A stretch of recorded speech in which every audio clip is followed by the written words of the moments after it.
One thing that remains the same across the entirety of the Super Mario Bros. Franchise is that the gameplay is platforming based. Whether it be in the 2D or 3D realm, needing to control the mustachioed man through a series of obstacles that slow you down during your progression. In today's video, I thought it'd be interesting to look at the absolute weirdest obstacles that you can come across during your playthroughs, showcasing what makes them so strange and where exactly you can find them. Here I'm going to classify obstacles as literally anything that could be platformed on, including types of items, objects, enemies, and even certain platforms themselves. Oh yeah, before we get started on this, my name is Copycat, and if you haven't yet, then please subscribe to my channel, hitting that bell button to stay notified when I upload new videos. The very first entry of the series is of course Super Mario Bros. That was released for the NES in 1985, where I'd have to say that the weirdest obstacle from it are the scales, found in most of the game's athletic levels. These work just as you would expect, where standing on one side causes the platform to lower, while the other side rises higher to the top. At times, maneuvering between the two is necessary to reach higher up ledges, or even to properly get to the top of the goal pole, but in most instances, it's just another thing to get in your way. The next game to be released in Western markets is Super Mario Bros. 2 for the NES, which contains a few really weird obstacles I want to mention, starting with the soft sand. This object is interesting as you need to dig through it as a way to progress downwards, while at the same time being able to jump upwards through it, which is good to either dodge enemy attacks, or for bringing the key upwards to unlock the door. This mainly can be found through the desert of World 2, usually through a pyramid that leads to the end of the levels. Another very weird obstacle I want to look at is the water that comes from the blowhole of the whale, found only in the ice-themed World 3 too. This water sprout acts as sort of a platform elevator, blasting you up higher on the stage, letting you access a few areas you normally wouldn't be able to jump to. To be honest, these sort of get more in your way than help you, as hitting the side of them actually deals damage, making their inclusion odd even for this very different feeling game. The final obstacle I want to look at, that in one very specific instance acts as a platform, is Birdo's Egg, which you need to use to ride across a very large gap in World 4-3. At first it looks like you have to defeat the Birdo to unlock the next part of the stage, but quickly you learn that this isn't the case, needing instead to jump on the egg, which I won't lie, isn't evident at all. I could see many people getting stuck on this specific spot without a guide, or at least a friend who's played it that can help you out. The final entry of the original trilogy is Super Mario Bros. 3 that came out in North America in 1990, which introduces a few obstacles I want to show off, starting with the stretch enemies. This is literally just a white platform that randomly contains boos within it, with them popping out from time to time while also moving back and forth rather quickly. These aren't incredibly difficult to dodge as they can't leave said platform, so you just have to maneuver around or swim around them slowly. One obstacle that technically debuted in the second game, but was used way more in the third, is quicksand, found primarily through the desert levels of World 2. You of course can get sucked into these quicksand pits and need to repeatedly jump, which allows you to eventually wriggle your way out. In one specific instance in World 8-2, if you let this specific pit swallow you, then you'll actually sink down into a hidden secret area, where you can collect a power-up and some coins. Probably the most out-of-place obstacle in this third installment are the cloud lifts, which in this case are semi-solid moving platforms found only within World 6-2. This is an auto-scrolling stage, so you need to skillfully move between these moving clouds to safely progress towards the end without falling into the void, of course. Next, I want to briefly mention an obstacle from Super Mario Bros. The Lost Levels, released only in Western markets alongside the Super Mario All-Stars collection, where in this game you can come across incredibly tall walls where it seems like there's no way of getting out. I won't lie, I actually got stuck on these sections when I was younger, not realizing that you just have to uncover certain hidden blocks and then use them as your way to platform to the top. It's moments like this that made many fans consider the Lost Levels as the hardest 2D Mario game ever made, and this difficulty was part of the reason why it was released in Western markets years later, as in Japan it's the true sequel to the original. The first handheld game in the series is Super Mario Land for the Game Boy, which has a couple obstacles that fit within this video that I can show, starting with the lift blocks. These are literal elevators that can be found within hidden blocks that allow you to ride them upwards, reaching the top of the screen. This allows you to access otherwise unreachable coins, as well as a few pipes that lead to secret sub-areas. Only 2 are found in the entire entry, one in World 1-3 and one in World 3-2, and aren't needed to be found to complete the game, only leading you to extra goodies. The only other obstacle that's weird, within the context of this game, are the blocks that obstruct your path in World 2-3 and 4-3, where in both cases, they have to be cleared using the vehicle you're controlling. This changes them from normally having to be bonked by Mario's head, into having to be destroyed via projectile that you can shoot, leading to a very different experience than you'd expect. Super Mario World for the SNES is up next in this video, which has a handful of obstacles I feel like need to be shown off, starting with the peculiar count lifts. This is a type of moving platform with a countdown timer in its middle, showing you how long you have until it disappears, and you quickly have to move off it. These only appear in Valley of the Bowser 3, where you need to skillfully platform between them in a mid-air setting, where you can fall easily into a void. One obstacle that literally only shows up in this game are the triangular blocks, located at the base of certain walls, allowing you to sprint up them. This enables you to get to very high up places that you either can't, or would only be able to be reached via flying. Another obstacle that's exclusive to this title are the bouncing bows, or spring platforms, that look a lot like a diving board from a pool. Jumping on this object lets you spring yourself pretty high upwards to be able to reach different areas, which in some instances is the only way to reach the goal. The final obstacle I want to look at are the fences, where you can climb them up, down, left, right, or even on the other side, depending on the level you find them in. While climbing, you're also actually able to punch, which allows you to defeat Koopas or activate trapdoors so you can get behind the fence. The second handheld game to be released was Super Mario Land 2 for the Game Boy, where there's only one weird obstacle you can find during your playthrough in the sap. This only shows up in the second level of the tree zone, on almost every wall, ceiling, and gaps between floors, allowing you to freely move within the substance, sort of like you're swimming, but you're not. Not only is this a weird obstacle you need to work within, but it also contains one of the most outlandish Mario bad guys, the Moo Fish, which is oddly a combination between a fish and a cow. Yeah. The first 3D-based game in the series is Super Mario 64 for the N64, which has 3 crazy obstacles I want to look at, starting with the Endless Staircase. This is found as the entrance to the final level in the game, Bowser in the Sky, but that's only accessible once you gain 70 power stars from throughout the different courses. Otherwise, you'll encounter a staircase that seemingly continues on forever.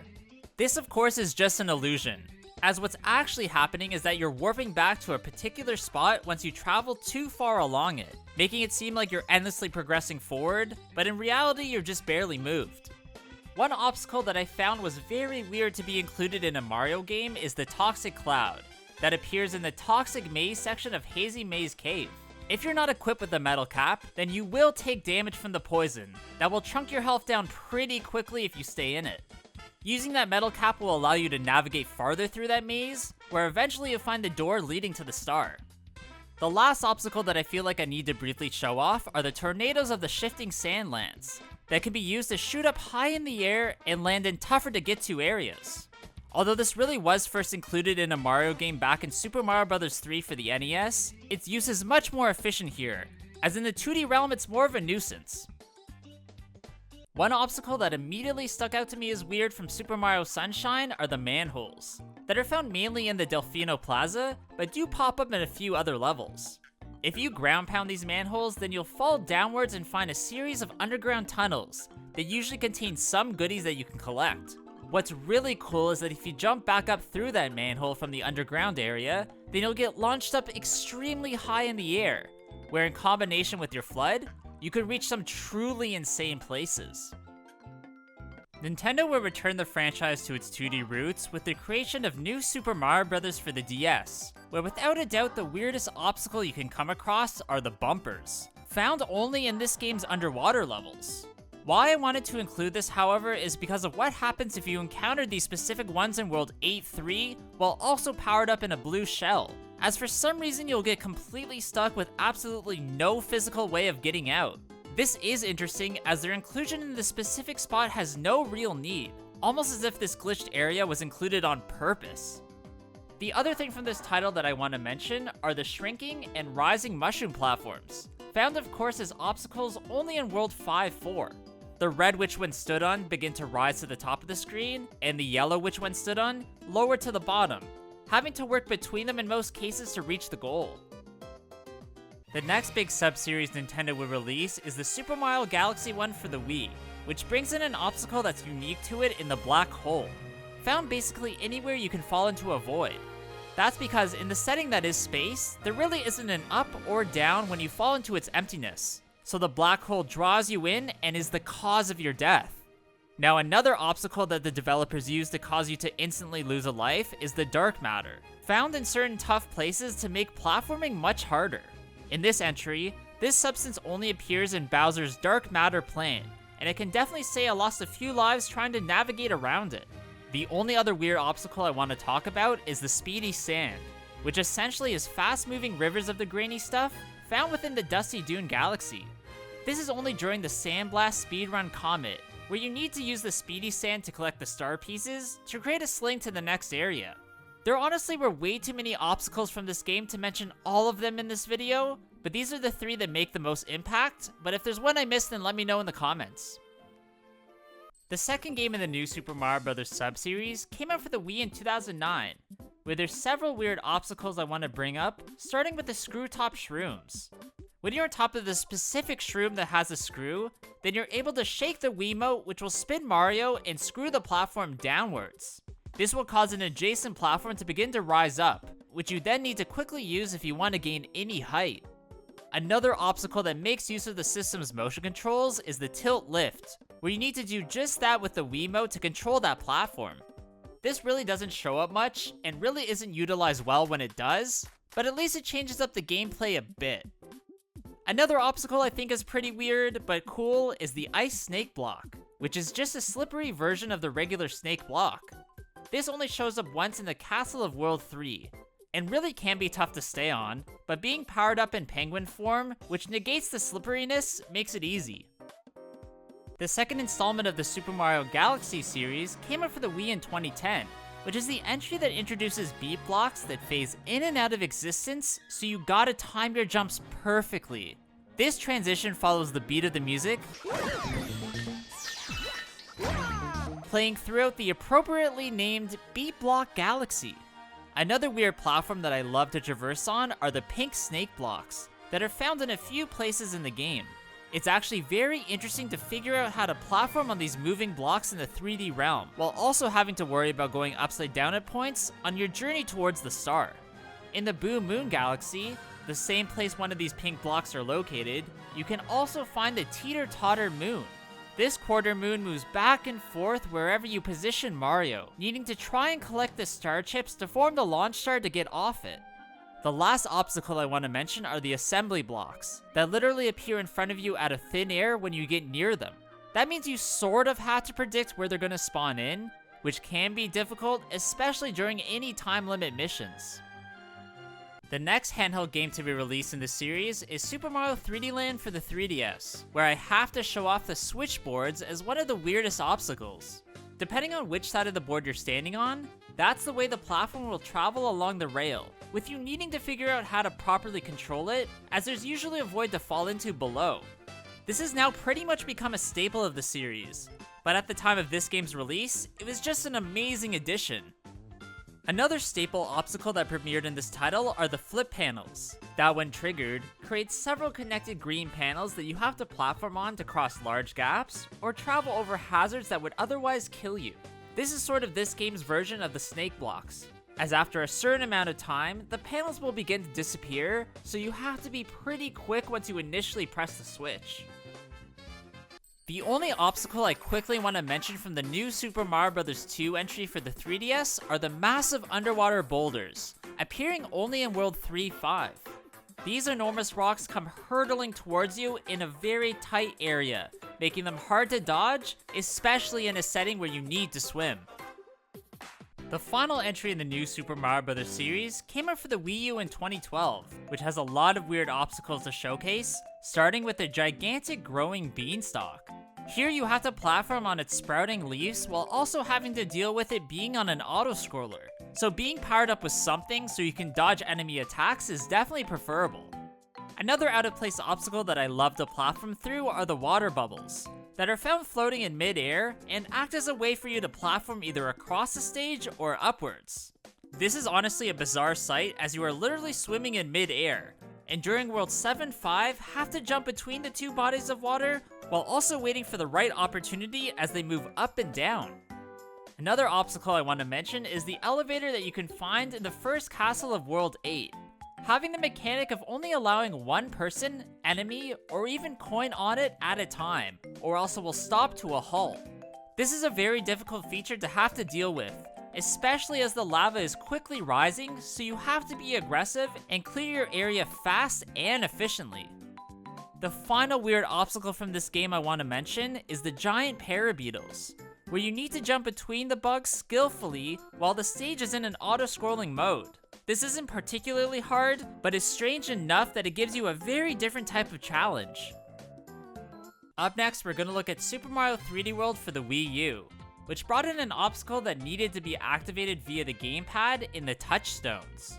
When these platforms are clicked on, they move from their set position to a new one, allowing you to get to different areas, in most cases just letting you collect green stars or stamps, but also acts as a main feature in the Captain Toad extra levels.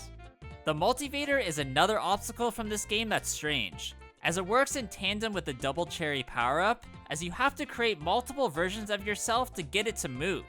As you can see on the platform, there's a number which is the amount of yourself you need to have on it for it to be activated. Another obstacle that can only be triggered by the use of the Wii U gamepad is the propeller platforms, which can be used by blowing into the microphone of the controller. This is definitely an odd thing to have to do, and unfortunately limits you to using the gamepad, something that had to be completely scrapped with the game's Nintendo Switch re-release. One obstacle I definitely cannot leave out are the Grumplumps, an enemy or even maybe a friend that's found in its self-titled Grumplump Inferno stage.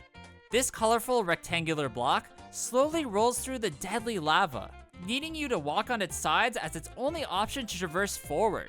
These are all obvious outliers as the weirdest things in this title, but if you think I missed something, then please let me know in the comments below.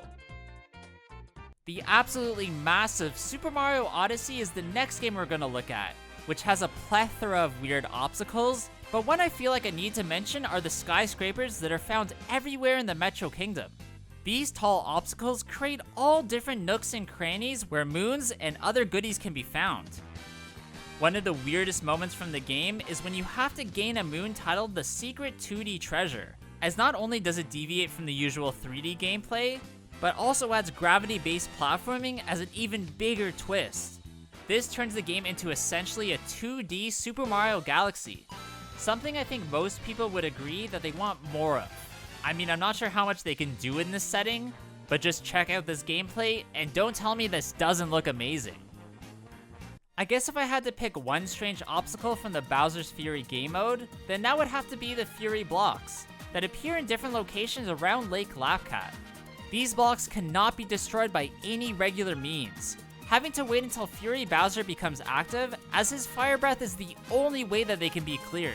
This of course usually contains some sort of secret like a cat shine or power up behind them to find, so you're compelled to want to clear them whenever you see them. Alright, that's gonna be it for today's video, guys. I really hope you did enjoy this one. If you did, please leave a like, comment below what you thought about it, and of course subscribe to my channel. Also, please go follow my Instagram at CopyCatGamer. There I upload some cool clips and items for my collection that you won't see anywhere else. Hope you guys all have a good day, and I'll see you all in the next one. Bye!